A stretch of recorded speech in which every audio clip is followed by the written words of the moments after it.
Bom dia, boa tarde ou boa noite, depende da hora que você estiver assistindo essa aula. Hoje nós vamos falar sobre a Inconfidência Mineira de forma bastante breve. O que foi a Inconfidência Mineira? A Inconfidência Mineira foi uma conspiração, contra a coroa portuguesa, da elite de Minas Gerais, mais especificamente da cidade de Vila Rica, onde hoje é a cidade de Ouro Preto. Mas para a gente entender, o que foi que aconteceu, que levou essas pessoas, a quererem, a conspirarem contra a coroa, a gente precisa dar um passo para trás e olhar para os antecedentes dessa conspiração, desse movimento. Então, primeiro, a gente pode olhar para o contexto interno, o que estava acontecendo na colônia portuguesa do Brasil e na metrópole portuguesa. Bom, a gente precisa começar falando que nesse período aí, entre o século XVII e XVIII, o Brasil estava vivendo o ciclo do ouro.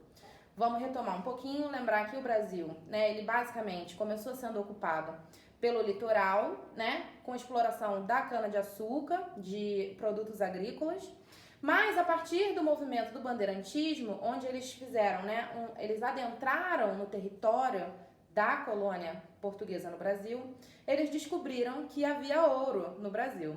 Então, eles descobriram ouro em Minas Gerais, Goiás e Mato Grosso. E aí começamos, esse ciclo do ouro. Se antes a gente estava vivendo o ciclo da cana-de-açúcar, agora a gente estava vivendo o ciclo do ouro. Em Portugal, aconteceu em 1755 um terremoto que praticamente devastou Lisboa e levou a coroa portuguesa a apertar as suas políticas fiscais em relação às suas colônias.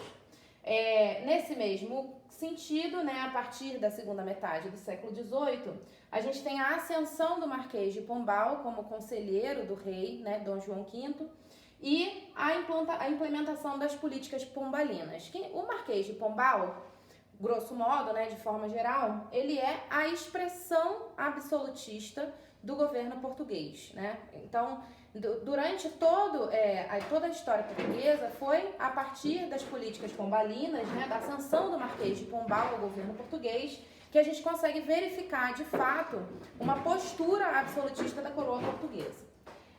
Nesse mesmo contexto, nesse mesmo período, a gente tem a ascensão da cidade de Vila Rica como a cidade mais próspera de toda a colônia portuguesa e uma das mais prósperas de toda a América colonial, de toda a América Latina. Exatamente por essa prosperidade, por esse crescimento da cidade de Vila Rica, esse enriquecimento, houve também a possibilidade de uma intelectualização da sua elite. Lembrando que a colônia portuguesa do Brasil não tinha universidades. Então, necessariamente, para fazer faculdade, para frequentar uma universidade, para estudar, era necessário sair da colônia e ir para a metrópole ou para outro país europeu.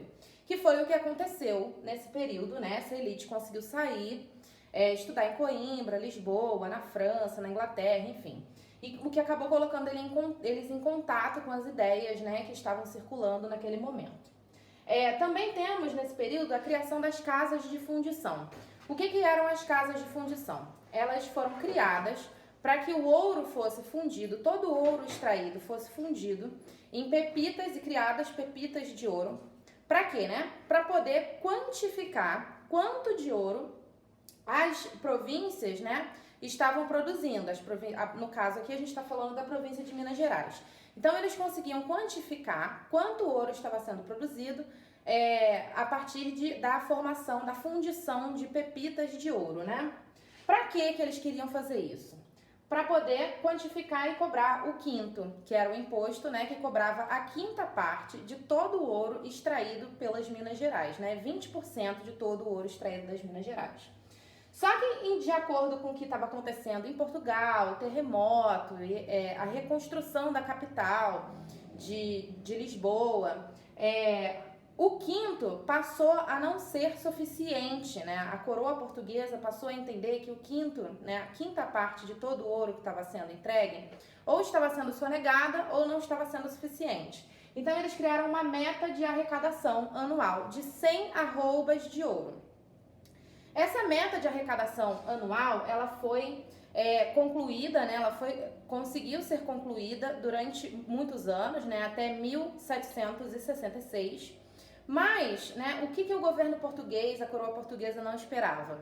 Que os recursos minerais fossem acabar, né? Recursos minerais são finitos. A coroa portuguesa estava explorando intensamente as minas de ouro de Minas Gerais e o recurso estava acabando, né? Então a gente tem um declínio das minas, né? Da produção de ouro, da extração de ouro, da quantidade de ouro extraído dessas minas, das Minas Gerais. Então, como eles não estavam conseguindo concluir essa meta de arrecadação, o governo português começou a ameaçar a província de Vila Rica, e não só, né, o estado, a província de Minas Gerais, com a política da derrama, que era uma política de arrecadação violenta. Então, qual era a ideia da política da derrama, né? Os fiscais da coroa, eles iriam à cidade de Vila Rica, invadiriam as casas das pessoas e arrecadariam todas as suas riquezas até completar a quantidade de dinheiro ou de ouro que eles estariam devendo, né? Então era uma política extremamente violenta e que estava sendo usada de forma de ameaça, né? Ó, se vocês não entregarem a quinta parte, se vocês não concluírem as 100 arrobas, a gente vai ter que fazer a derrama e tal. Bom, e no contexto externo, né? O que estava acontecendo no mundo nesse período? A gente precisa lembrar do iluminismo, né? O iluminismo que eram ideias, né? Pensamentos, uma produção de pensamento, uma corrente intelectual que estava acontecendo na Europa ao longo dos séculos 17 e 18, que de maneira bem superficial, né, estava questionando a autoridade absoluta do rei, né? Estava questionando esse sistema absolutista.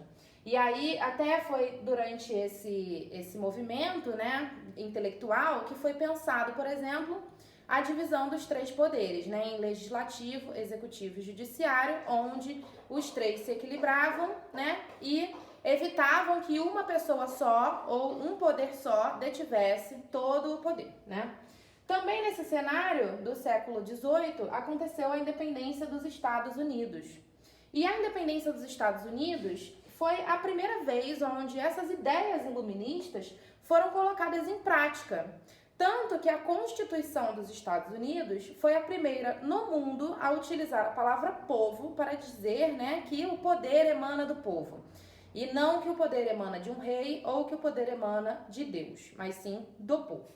E também nesse cenário estava acontecendo a Revolução Francesa, embora fosse praticamente concomitante, né? Enquanto a Inconfidência Mineira aconteceu, né, a conspiração foi descoberta e aconteceu em 1789, a Revolução Francesa também foi deflagrada em 1789, mas não deixa também de ser uma expressão desses ideais iluministas. E o que essas pessoas, né, essa elite, esses pensadores, essa elite de Vila Rica tinha pensado, né, queria com essa conjuração, com essa Inconfidência Mineira?